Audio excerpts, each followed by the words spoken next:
Welcome to The Explainer. Today we are digging into the Jeffrey Epstein files that were recently unsealed. These documents are really giving us our clearest look yet into this incredibly secretive network of power, money, and of course abuse. We're going to follow the evidence and map out exactly what these new files are telling us. So let's just dive right in with a truly shocking allegation. And this one was found in an email from Epstein himself. Now, this message, it was unsealed as part of a lawsuit by one of his victims, Virginia Giuffre. And it doesn't just have this bizarre claim, it gives us a direct window into Epstein's whole strategy for trying to silence his accusers. To really make sense of all this, here's how we're going to break it down. We'll look at the context of these unsealed allegations, we'll take a look inside the infamous Epstein Island, we'll explore the connection to Bill Clinton, follow the money trail, and finally get into the ongoing fight to get all of these files released. So, what was the real point of that Stephen Hawking email? It seems totally out of left field, right? Well, the court documents make it pretty clear. This was not some kind of confession. It was a calculated move, part of Epstein's larger strategy to discredit and silence anyone who dared to speak out against him. Okay, so in the email, Epstein is actually telling Maxwell to publicly offer money to anyone who could disprove Joffrey's claims. By flagging the Stephen Hawking allegation as a new version of her story that they could attack, he basically shows his hand. The real goal here wasn't about finding the truth. It was about destroying the credibility of his victims. All right, now let's turn to the place where so many of these alleged crimes took place, Little St. James. It's a private island in the U.S. Virgin Islands that really became the hub of Epstein's entire operation. Epstein bought this island for nearly $8 million back in 1998, and he did it using a shell company. One of those businesses that only exists on paper, specifically to hide who really owns it. It became his main home, and according to prosecutors, the absolute center of his international sex trafficking ring.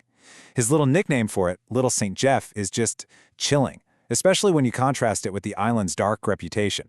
And as word started to spread about what was happening on Little St. James, the locals and then eventually the global media gave it these really sinister nicknames. They didn't just come out of nowhere. They reflect the horrifying reputation the island earned as the secluded spot where he could commit these crimes far, far away from public view. One of the weirdest features of the island was this bizarre structure. Get this. Epstein's architects filed plans for something called a music pavilion, but instead, he built this tall, cube-shaped building. And to make it even stranger, it used to have a golden dome on top that apparently got blown off by a hurricane, leaving behind this odd, windowless box. Just very strange. So, the unsealed documents and all the flight logs have really intensified the focus on Epstein's connections to some of the world's most powerful people. And perhaps no connection has drawn more scrutiny than his association with former President Bill Clinton. Their relationship actually started while Clinton was still in office. Visitor logs show Epstein made numerous visits to the White House, and it continued after his presidency, most famously with several trips on Epstein's private Boeing 727, the one nicknamed the Lolita Express, for trips related to the Clinton Foundation's work in Africa, Asia, and Europe. And this is where we hit a direct conflict in the evidence. On one hand, you have a victim, Virginia Giuffre, who has testified that she saw Bill Clinton on the island. But on the other hand, Clinton's spokesperson has flat out denied this, and when people requested the Secret Service travel logs, they show no record of any visit. That gap between the testimony and the official record, it's never been resolved. Okay, so beyond all the famous names, there's a whole separate official investigation that's digging into the financial network that made Epstein's crimes possible. The U.S. Senate Finance Committee is trying to figure out how this massive criminal enterprise was even funded. This is from a letter written by Senator Ron Wyden, who's heading up that investigation. He is demanding that the Treasury Department release thousands of pages of financial records, what he calls the Epstein's files, that could show exactly who was funding Epstein's operation. And the scale of the money here is just staggering. A brief review of the documents showed over $1 billion moving through Epstein's network, and that was through thousands of separate wire transfers. This wasn't just some criminal, he was running a global financial machine. The documents also get into specific, massive payments from really powerful Wall Street figures. For instance, the financier Leon Black paid Epstein $170 million for what was supposedly tax and estate planning advice.